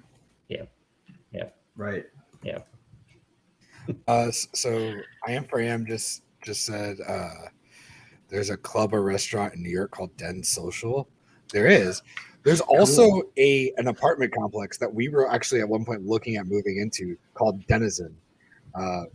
Neat. It's a word. Yeah, that's out in Bushwick. That's actually like super cool. But then we went there and it looks like a college campus. The way it's just like a bunch of, it's brick, but it's brick and gray, and it's just very depressing to look at. But it has like a bunch of it has like a bowling alley and pool and all this super cool stuff. You guys should find them and offer them a free lair. I'll talk to them and see what they want. I'll do some research. We'll figure it out. Den Social Club. Co-marketing is the only like Den Social should be the official social network of Den Social. It's actually it's a lounge and karaoke bar. Cool. Yeah, but it's in Midtown also. For having the idea, I just want a drink named after me. Yeah, it's next to it's like next to Macy's. So I don't know if it's quite the clientele we're looking for, but I propose that we all have memes that could be shared throughout, completely unrelated to what we're talking about. But just they could just, as you go through, just memes would be posted as people are talking.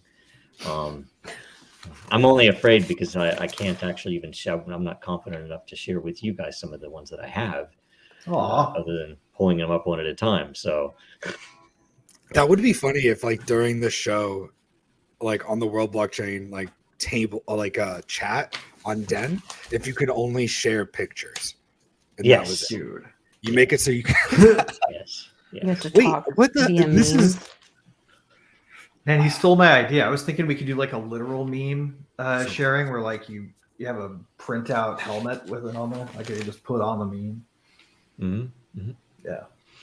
There's so many. I'm looking for one in particular to show you guys about the X logo that I thought was particularly interesting. It was it's a historical picture of George Washington with his I don't know what to call him, but the Mason's apron on. Mm-hmm. Right. So he has that. So it's an historical picture. It's a real, it's a painting, right? But it's real. And it predates X. I kid you not, the Mason logo on the bottom, I think on the apron itself, is not just two X's. It literally is the X.com, the Twitter X logo, side by side. I kid you not. And I'm like, whoa. And because it's the thick line on the two sides, and people point at it's like, oh, look at this. But it isn't just, people have arranged this. It's like, no, look at that freaking picture of Washington. That's what that is. It's bizarre. Anyway. I personally think that using Unicode for marketing is pretty brilliant. Oh yeah. Right? Yeah. That's a very good. Like that's SEO automatically built into the brand. Yeah. Oh, something I forgot to mention. We are with the Super Happy Dragon Lucky. Speaking of odd, geeky, stupid marketing things. So we have the episodes, and all the marketing guys, Joe, this is stupid. YouTube doesn't understand it. The way that the episodes are not Arabic numerals, they are. It is numbered in hexadecimal. Oh, cool. And so we finally, and I think I can't remember how many hundred of shows we've gone through, but we are finally at D0, which is pronounced Dickety. So we're going to get to Dickety 1, Dickety 2. Nice. It's awesome, right? So anyway. Does it go all the way up to Dickety Dick is what I want to know. I think not, because it would be Dickety D. Dickety Now there D might be, works. I don't know what you get when you get into the next Dickety D. order of magnitude. I don't know. I can't remember how the hundreds work. It almost sounds like onomatopoeic at a certain point. Almost like it's all from that Silicon Valley episode, which was brilliant. So if you guys remember. but also the CNC from an early episode of Family Guy, right? The European CNC. Oh, I don't even remember. Right. It says Dickory D. I don't even remember. Yeah, it does. Look it up. I'm That's not still you, looking. to everybody. I'm listening. still looking for this, and here's some great flash from the past. I don't know. I save these things, and it's not really a meme, but it's a good thing. So, and now you guys can see it, but nobody else can. So, All right, I gotta verify my wallet at some point and have a transaction on this blockchain thing. We'll see how that goes. Anyway, I wish I could search for it. For the George Washington Yeah. image. Yeah. I have a letter that I'm going to have verified when I'm at the Silver Symposium. They're going to have like signature people and people there to verify like our grade coins and books and signatures and whatever. But I was at a estate sale, and this letter is supposedly signed by George Washington, hanging on the wall of this really old house in so Guthrie was the original state capital, and this was hanging on the wall at this house. What and state?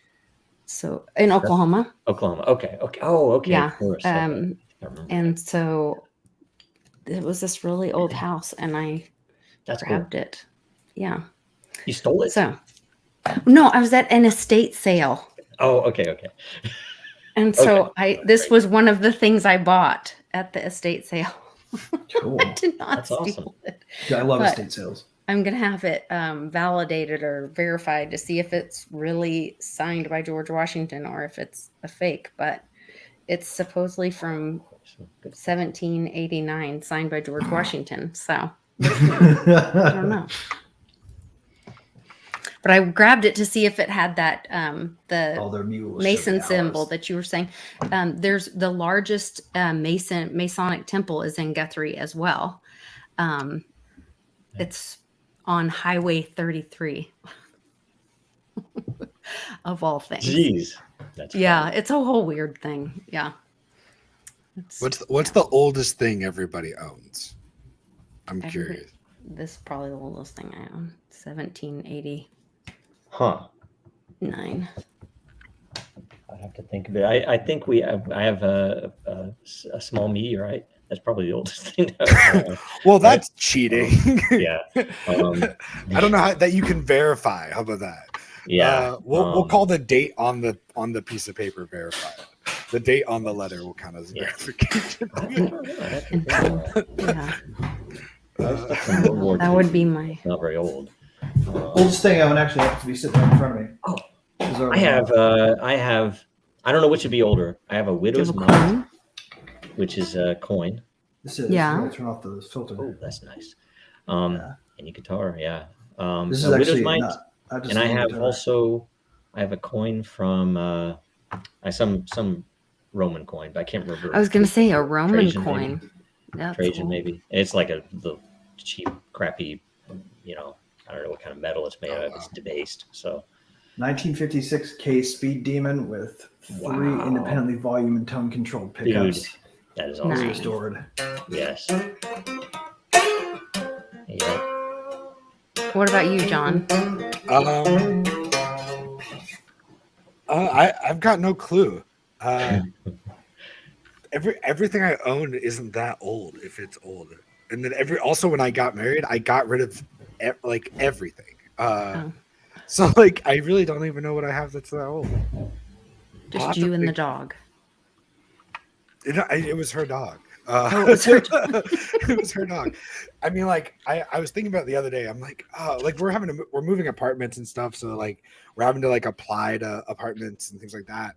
And I was like, if we don't get into it, like if we don't like get this application, like I kind of want to just get rid of everything we own.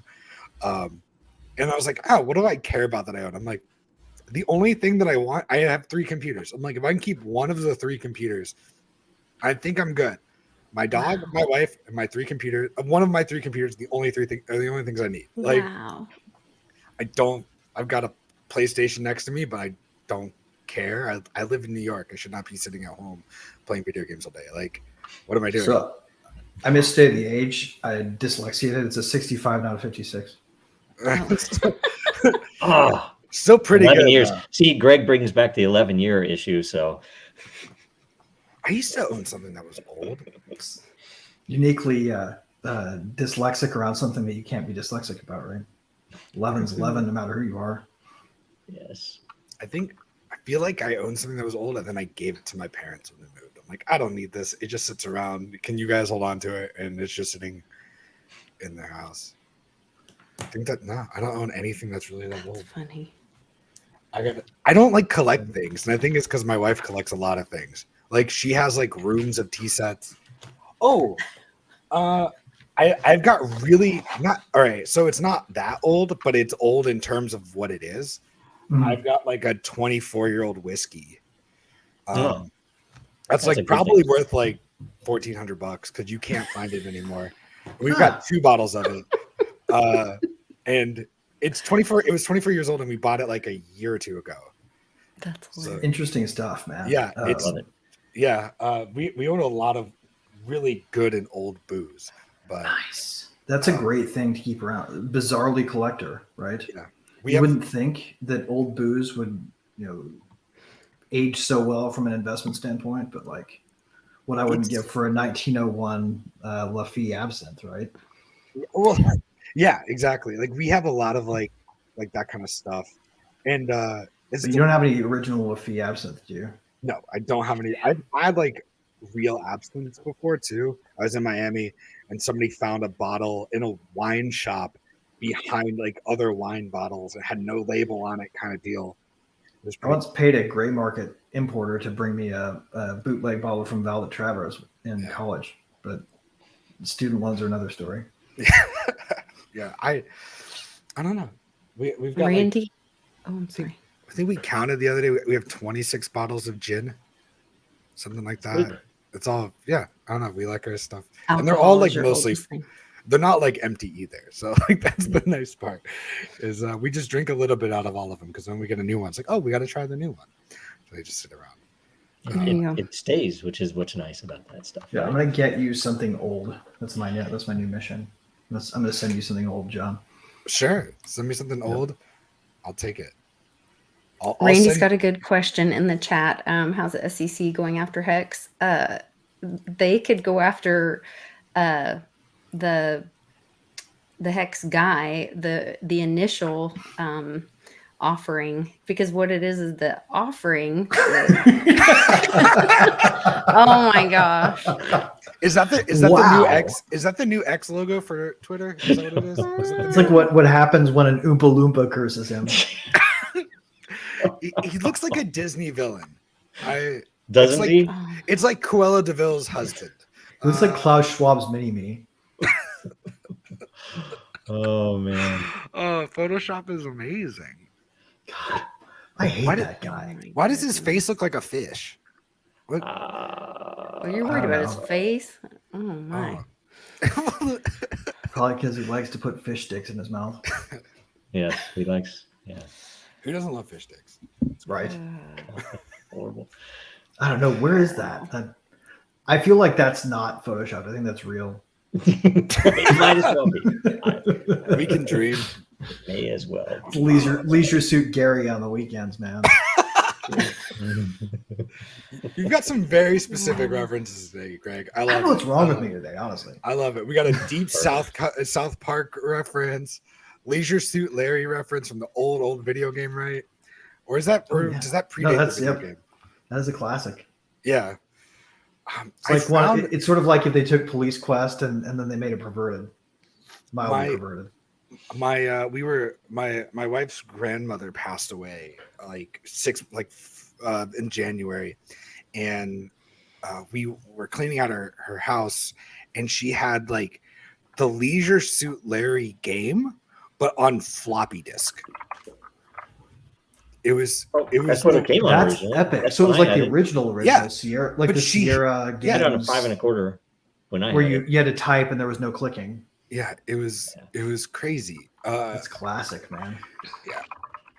Dave wanted me to take all of. She had like a lot of like old like accounting software and like Microsoft like protocol shit and stuff, and Dave wanted me to take it, send it to him so he could put it on chain or something for later. I'm like, that's a lot of work right now. I only have so much room in my suitcase.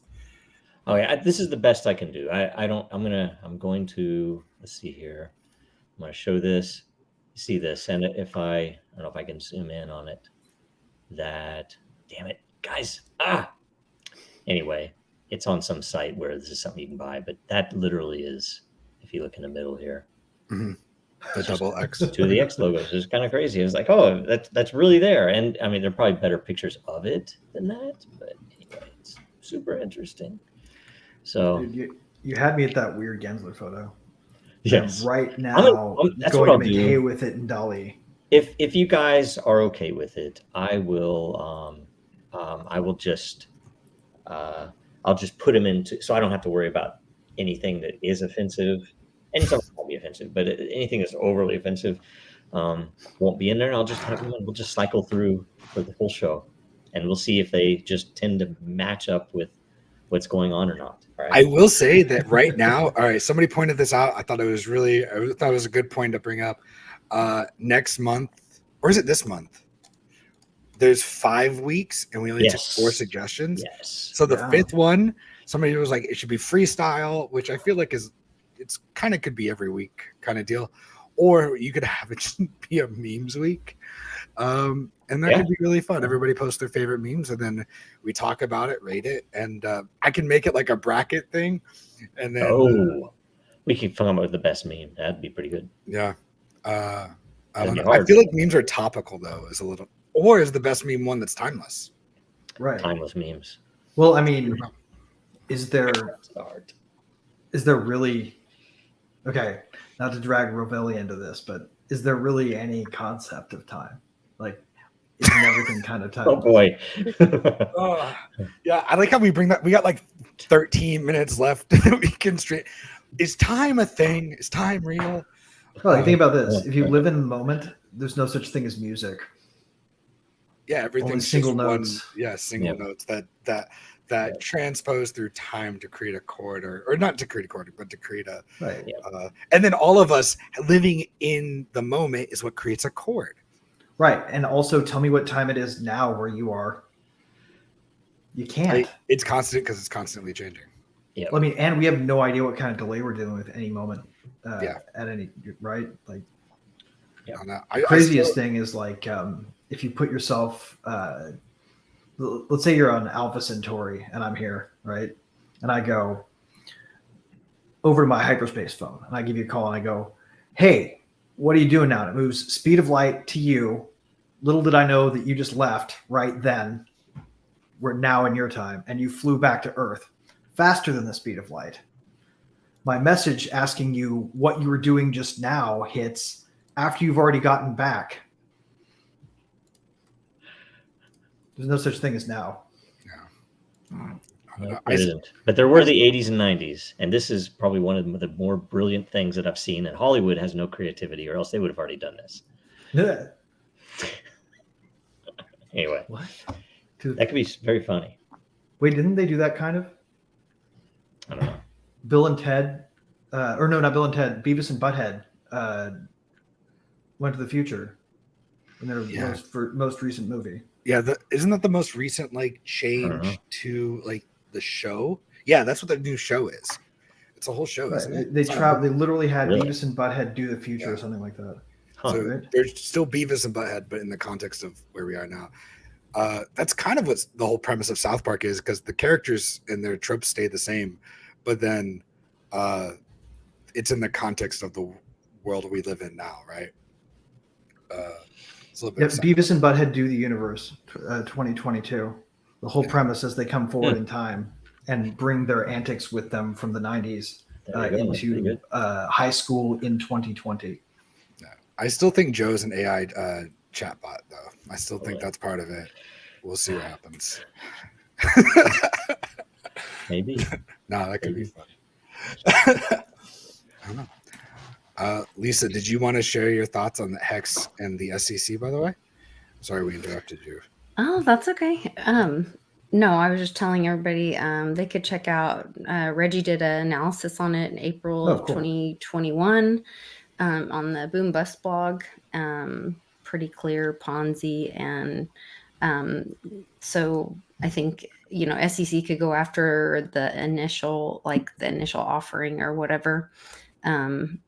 But I think the Judge Torres ruling or decision, once the tokens are out in the market, then the tokens in the secondary market are looked at differently, and how they are traded, within the individuals, and that's a different situation, is my understanding or interpretation. But I'm not a lawyer. Yeah, my understanding is that he missed his monthly payment to whoever it was that he was paying off, because he's out buying too many tracksuits. He probably was on a longer vacation, was out of comms for a little while longer than expected, and went over. I figure it probably just took him that long to figure out how to remove his inflatable helmet. Something went wrong. I don't know what we're gonna do without Gensler, man. He's like the perfect. Clayton would be Clayton was just as good. Maybe he's less ugly. Clayton is, but Clayton still he's very smug, legitimately dumber. The thing that bothers me about Gensler is when you listen to his lectures, he actually gets exactly what crypto is, and he knows what's possible, and he just doesn't like it. So he's going to pretend for everybody else like he doesn't understand what we're talking about. Yeah, I don't even know if I'd go that far. I mean, he's whoever his masters are, and told he's him smart. That's why I dislike him so much. Yeah, so he should know better, given the ability to lecture at MIT like that back in 2018. Yeah. Yet again, his stuff at MIT was financed by someone who went to Epstein Island, right? I mean, it's all dirty money. He was there. I would like to say that I don't think that he deserves the prestige of MIT. Well, no, but he's also in your face with how he's like on the malice side of Hammond's razor. Yeah. And Clayton at least had kind of like an affable moron affect that you couldn't pierce with any actual facts. Yeah. He's just the vanilla milk toast business guy. It's like, and I mean, and in fairness, he didn't do too much damage compared to Gensler. I don't know. I yes, think he did. Yeah, he started yeah, he went after. I mean, other than coming up with that moronic decentralization morph thing. No, it was under him that happened. He was paid by the Chinese, Alibaba, all that stuff, and it was under him that they first started attacking Dragon Chain. It was under him that they first started attacking all these guys. Went after Veritasium. Everything crashed. Went after all of them. Sent out those letters.